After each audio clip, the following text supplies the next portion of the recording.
사라지고 촛불 들어선다. 근데 이제 하도 여론이 나쁘니까 박원순이 이순신 장군 동상을 그대로 두겠다 하는데 제가 보니까 박원순의 대권 욕심 같아요. 왜 그러냐면 광화문에 이제 사무실 두는 거, 청와대 사무실 두는 거는 여러 가지로 문제가 있어서 그걸 접었잖아요. 그러니까 자기가 광화문 대통령 되고 싶어가지고 박원순이가 대권 욕심에 사업을 벌이는 겁니다. 네.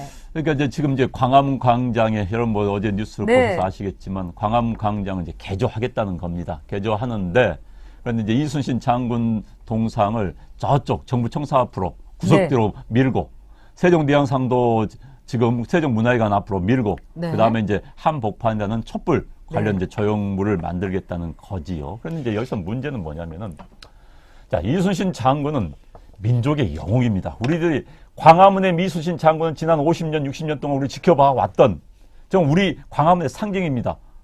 이순신 장군이 어떤 분입니까? 제가 보기에는 이순신 장군님과 세종대왕님은 완벽한 사람들입니다.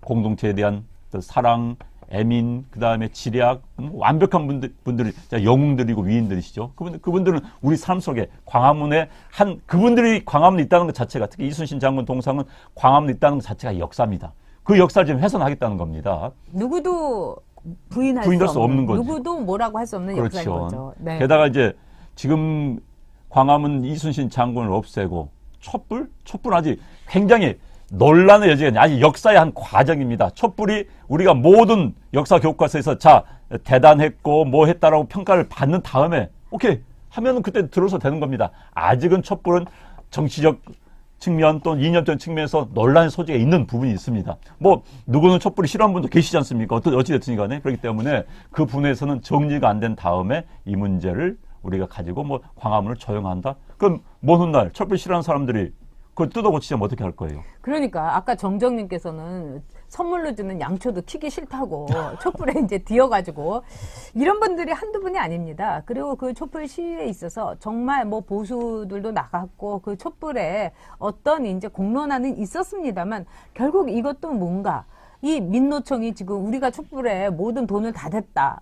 뭐 정교조 뭐 이렇게 조직화된 사람들이 또 이거를 하나의 자신들의 진영의 이득을 위해서 말하자면은 전진화했고 조직화했다는 거는 우리가 부인할 수 없습니다. 그래서 역사라는 것은 이 모든 것에 대해서 다 거르고 살피고 그런 다음에도 결론을 내는 것이 참 조심스러운 건데 그거를 광화문 광장에다가 촛불을 이렇게 하고 그 다음에 10차선을 6차선으로 만든다? 가뜩이나 지금 광화문이 얼마나 복잡합니까? 거기다가요, 이 보면은 이 경복궁이라든가 이런 데는 광장은 솔직히 말해서 이 균형이 잡혀야 되는데 그쪽은 내치고 완전히 세종로 쪽으로만 이 모든 거를 해서 촛불 쪽으로 이 초점을 맞춘 겁니다. 이 의도는 뭘까요? 저는 박원순의 대권 욕심이라고 생각합니다. 이 박원순 씨는요, 애국가도 안 부르고 인터넷으로 말하자면 취임시켰던 사람 아닙니까? 요즘 우리나라에서 애국가도 바꾸자. 뭐 나치 대원이었다, 안익태가 뭐 친일파였다 이러면서 애국가도 바꾸자 이런 얘기를 나와요. 그러니까 애국가를 바꾸자는 것에 대해서 여론조사를 해보니까 78%가 그냥 두라고. 예? 우리의 애국가인 겁니다. 그런 점에서 지금 좌파 정권들이 하는 거는 이른바 외국의 공산주의 정권, 외국의 사회주의 정부가 하는 거하고 똑같아요. 뭐 라마르스이주, 저는 사실 프랑스 혁명에 대해서도 굉장히 많은 이의가 있고 그걸 역사적으로 볼 때 그 뒤에 얼마나 많은 사람이 죽었습니까? 그럼요. 혁명 때 죽인 사람들보다 혁명 후에 처형한 사람들이 더 많습니다. 러시아 혁명도 마찬가지예요. 그렇기 때문에 정말 저는 징글징글 하더라고요. 그러니까 이제 지금 박원순 시장은 하는 역할이 그동안요, 시장이 아니라 네. 비교를 하면 또 비교 대상 되신 분들 화나실 것 같아서 어디 무슨 시민운동도 동네 시민운동 하신 분들 있지 않습니까? 이런 분들이 우리 마을 가꾸기 사업, 뭐 협동조합 사업 이런 식으로 시정을 생각을 하고 들어왔어요. 그래서 이제 전임 오세훈 시장 때 만들었던 대형 건축물은 네. 이것은 뭐 토목 시장이냐 하면서 공격을 해왔죠. 그러다 이제 보니까 전 이번 광화문 광장 고치는 거 보면서 역시 과거에 보니 그렇게 비판을 안 했으면은 모르겠습니다만 그걸 굉장히 비판했지 않습니까? 무슨 뭐 세빛 동동선 만드는 것을 뭐 예산남이랑 공격했는데 지금 잘 되고 있어요. 그런데 이런 식으로 공격했던 사람이 이제 광화문 광장을 뜯어 고치겠다? 이러니까 비난을 받는 겁니다. 그러니까 결국은 자기가 뭔가 가시적인 걸 보여줄 수밖에 없다는 걸 이제 생각을 한 것이죠. 그리고요, 도시는요, 특히 서울시같이 큰 도시는 상징물로 상징화될 수밖에 없습니다. 특히 서울 같은 경우는 전 세계적인 대한민국의 상징입니다. 세계 사람들이 외신 보면은 서울 정부라고 합니다. 서울은이라는 표현을 써요. 대한민국의 대칭 같은 언어가 서울입니다. 그렇다면 수도에는 그런 상징물이 많이 들어설 수가 없는데 그동안 전혀 이런 것을 말 터부시하고 비난했던 사람이 갑자기 광화문 광장 뜯어 고친다고 하니까 제가 웃음이 나오는 거예요. 과거부터 그런 이야기 했다면은 오케이, 이해갑니다. 게다가 지금 경기 어렵습니다.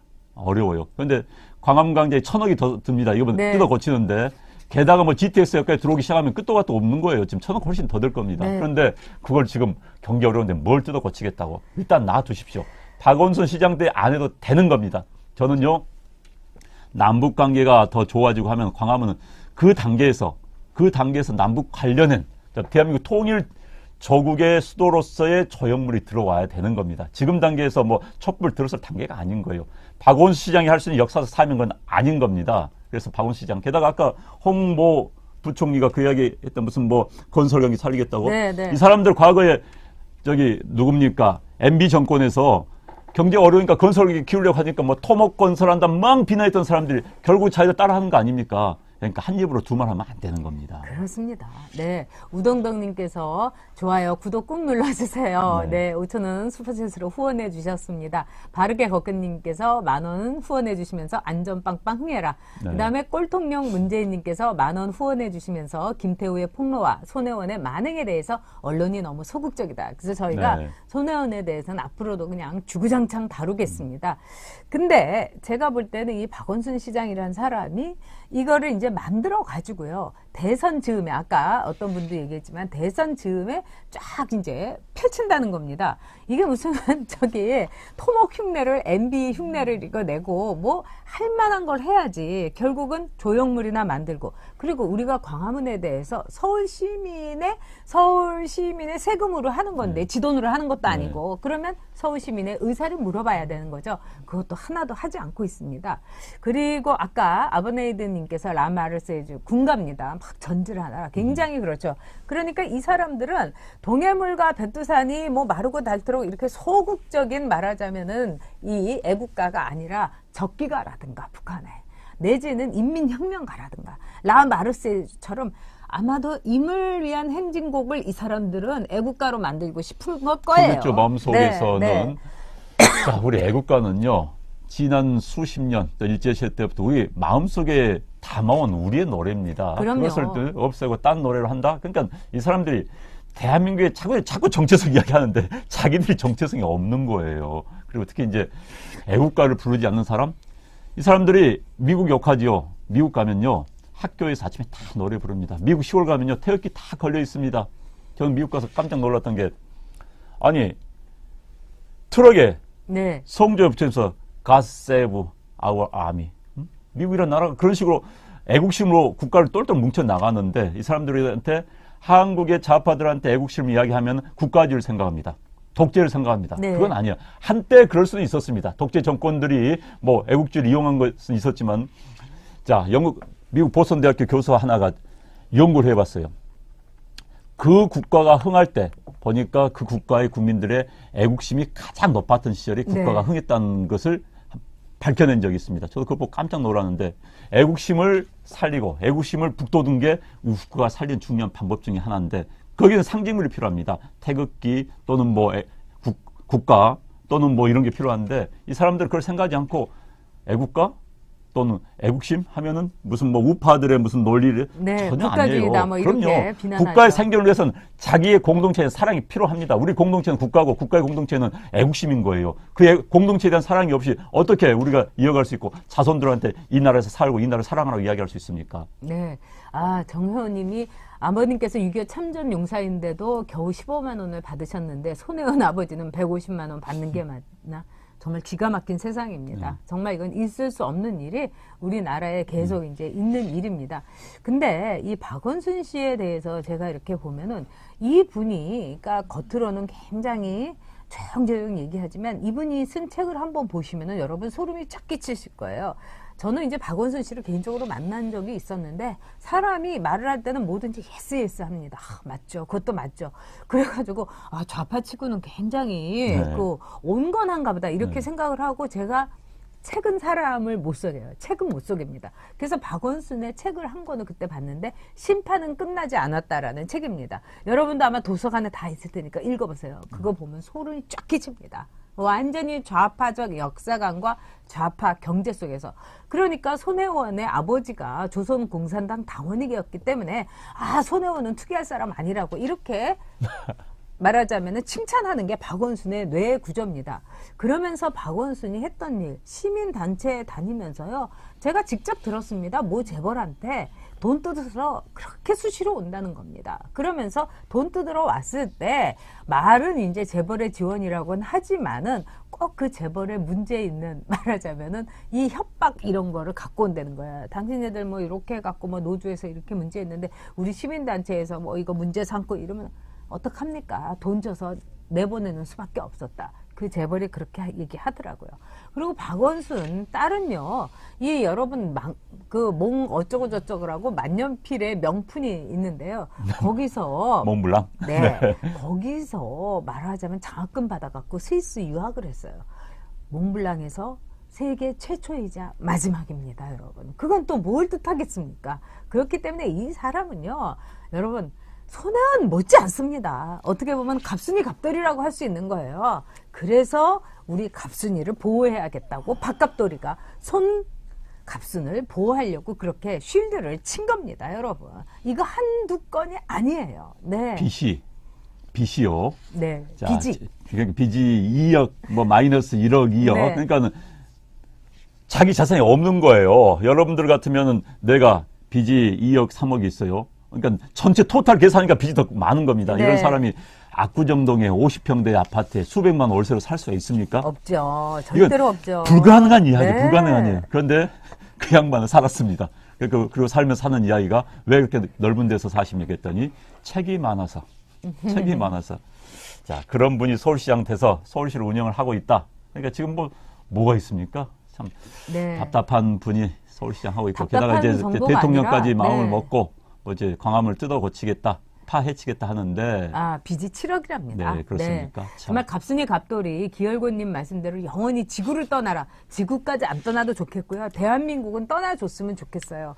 근데 여러분 이 광장을 말하자면 촛불 광장으로 만들겠다는 이 좌파적 발상은 공모를 했습니다. 국제 공모를 했는데 거기 심사위원이 누군지 아십니까? 승효상 씨입니다. 노무현 전 대통령 무덤 만들었던 사람. 그러니까 승효상도 역시 좌파 예술가인데 다 그런 사람들끼리 끼리끼리 하면서 또 뭐 심사료도 받고 다 이렇게 돌림을 하는 겁니다. 돌림방을 하는 거예요.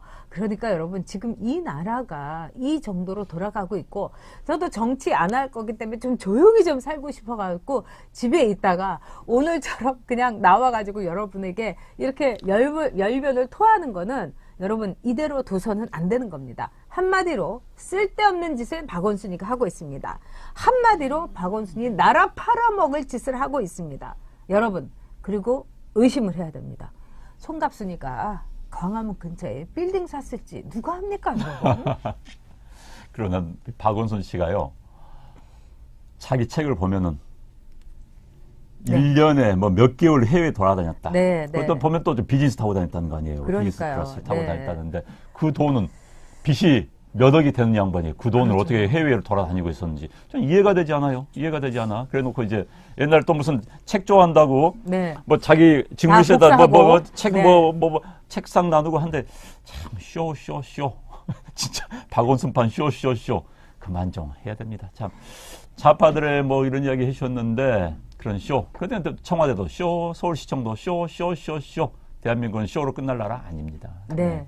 그래서 저희가 뭐 태극기 집회처럼 뭐 다른 정말 우리가 권리대회라도 하자. 또 지난번에 3만 정모하셨을 때 여러분들이 많이 오셔서 뭘 할 거냐 이 행동을 저에게 주문하셨어요. 그래서 그 하나의 플랜도 안녕한 원장하고 저하고 짜고 있습니다. 그것뿐만이 아니라 여러분 이제 우리 보수 아까 어떤 분께서 이런 얘기를 하셨어요. 필립 러버님께서 보수는 문화적으로 또 보수가 매력이 없다. 그리고 사람들에게 경원되고 있다. 그래서 멋진 보수 만들기도 저희가 한번 해보자고. 그래서 뭐 투표 잘하는 것이 정답이다. 김정명님 맞습니다. 그래서 투표 운동도 물론 할 것이고요. 저희가 최선을 다해서 정말 촛불 광장은 막아야 됩니다. 여러분도 막아야 되고 또 촛불 광장에는요. 솔직히 말해서 어떤 음모와 어떤 투자와 어떤 자기들만의 돈 돌림 즉 세금으로 자기들끼리 이렇게 나눠 쓰는 거 이게 있을 겁니다. 아니 청와대에서 내근직을 외근했다고 해가지고 그렇게 정말 그 속된 말로 야마를 쳐가지고 자기들끼리 돈을 쪼개 먹었는데 뭘 못하겠습니까? 네, 그게 여러분. 횡령입니다. 네. 네. 자, 네. 여러분 자, 하여튼 오늘 너무 네, 죄송했습니다. 감사합니다. 저희들 오늘 네. 저희들이 10분 늦게 시작을 했습니다. 너무 죄송하고요. 다시는 이런 일이 없도록 하겠습니다. 네. 네, 안녕한가 전뉴욕의 안전 안전 빵빵. 빵빵. 네, 금요일에는 11시에 확실하게 들어가겠습니다. 10분 전에 들어오도록 하겠습니다. 네, 여러분들. 네. 네, 감사합니다. 네. 자, 오늘 순서에서 마치도록 하겠습니다. 네, 그리고 여러분들. 여러분도 아이디어 많이 해주세요. 네, 우리는 네, 감사합니다. 어떻게 행동해야 될 것인가. 네. 콜보수 운동 함께 합시다, 여러분. 우리가 여러분이 대한민국입니다. 여러분들 네. 감사합니다. 네, 고맙습니다. 대한민국을 지킵시다. 네, 이 맞짱 나라는 하세요. 우리 것입니다. 네, 감사합니다. 네.